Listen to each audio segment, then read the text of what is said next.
Jadi seperti yang tadi disampaikan oleh Mbak Iris sendiri ya, bahwa keputusan bercerai ini adalah memang keputusan yang sudah dipikirkan ya oleh Mbak Iris dan dengan waktu yang cukup lama ya. Nah kemudian salah satu alasan perceraiannya adalah karena pihak suaminya ya telah menggunakan narkoba itu ya, dan ini di sini memang bahkan setelah penangkapan ini juga Mbak Iris tidak tahu menahu terkait dengan aktivitas yang dilakukan oleh suaminya karena Mbak Iris dan suaminya telah pisah rumah sekitar 8 bulan yang lalu. Dan keputusan perceraian ini bukan karena adanya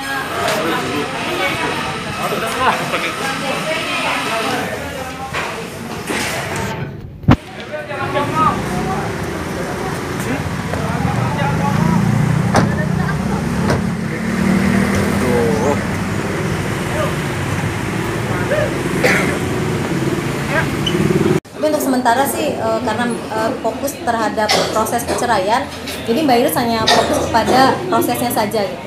Tapi sempat kelihatan lebih positif, seperti apa sih mungkin menjalani ini semua, mungkin lebih menekankan diri kepada Tuhan, ya. Kuat juga buat anak-anak ya. Apa sih? Karena memang keputusan bercerai ini juga dilalui dengan tadi ya, dengan sholat, dengan berdoa ya, minta petunjuk ya, agar bisa lebih memantapkan hati ya. Jadi memang karena ini kan bukan keputusan yang mudah ya, tentu saja Mbak Iris juga memikirkan ini secara matang-matang. Dan kemudian terkait dengan positifnya, jadi dari Mbak Iris sendiri kan memang fokus dengan pekerjaannya ya. Jadi bisa dilihat dari Instagramnya, beliau fokus kerja dan fokus untuk mengurus anak-anak gitu sih, seperti itu. Mungkin tahun 2023 sebagai tahun terberat Kak Ibel nih, seperti apa sih Bu Kak Ibel sendiri menyikapi 2023 ini?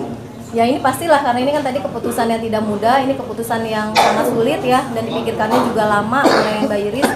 Tentu saja ini menjadi tahun yang luar biasa ya, tidak mudah untuk dijalani ya, karena banyak ujian ya yang menghampiri Mbak Iris, termasuk juga dengan rumah tangganya seperti itu. Bang Ahmad sendiri belum ketemu anak-anaknya terakhir kapan?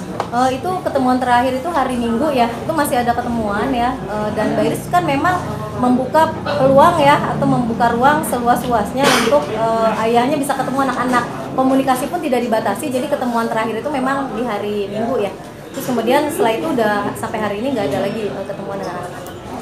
Untuk anak-anak sendiri beredar di viral di itu apa betul suara dari percecokan mereka atau bukan Bu, atau hoax? Nah kalau konteks percakapannya saya nggak terlalu paham ya itu dalam konteks apa ya. Tetapi kalau di dalam gugatan sendiri memang Mbak Iris sama sekali tidak menuntut harta ya. Jadi tidak ada tuntutan terkait harta bersama, dan Mbak Iris juga sekali lagi saya tegaskan tidak menuntut nafkah masa lampau ya. Tetapi yang dituntut adalah nafkah untuk anak ya. Jadi Mbak Iris tidak pernah mempermasalahkan finansial dalam keluarga itu. Jadi terkait dengan jawab yang itu ya, yang dialog yang tersebar itu. Apa aja poin-poin mungkin Anak ya.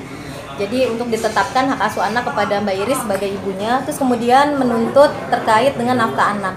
Karena itu satu kesatuan ya antara nafkah dan hak asuh anak. Hanya 3 poin saja ya yang dituntut oleh Mbak Iris ya. Jadi selebihnya nggak ada lagi tuntutan apapun termasuk harta ya. Pertanyaan terakhir ya Mas. Untuk hartanya berapa banyak? Bulan seperti apa dari masalah sendiri? Kenapa? Sisanya per bulan itu ada seperti apa? Oh ya, itu nanti tergantung putusan ya, putusan dari pengadilan ya terkait pemberian nafkah itu ya. Nominalnya? Maaf, saya tidak bisa menyebutkan ya, karena ini bagian dari persidangan yang tertutup untuk umum dan kita menghargai terkait itu. Berarti Bu, untuk rumah sendiri mungkin seperti apa nanti yang rumah mereka? Karena memang tidak ada tuntutan harta bersama, maka tidak ada tuntutan terkait itu gitu di dalam gugatannya. Artinya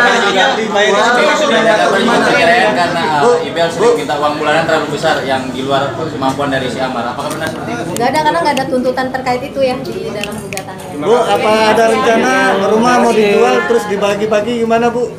Bu? Bu, tapi Bu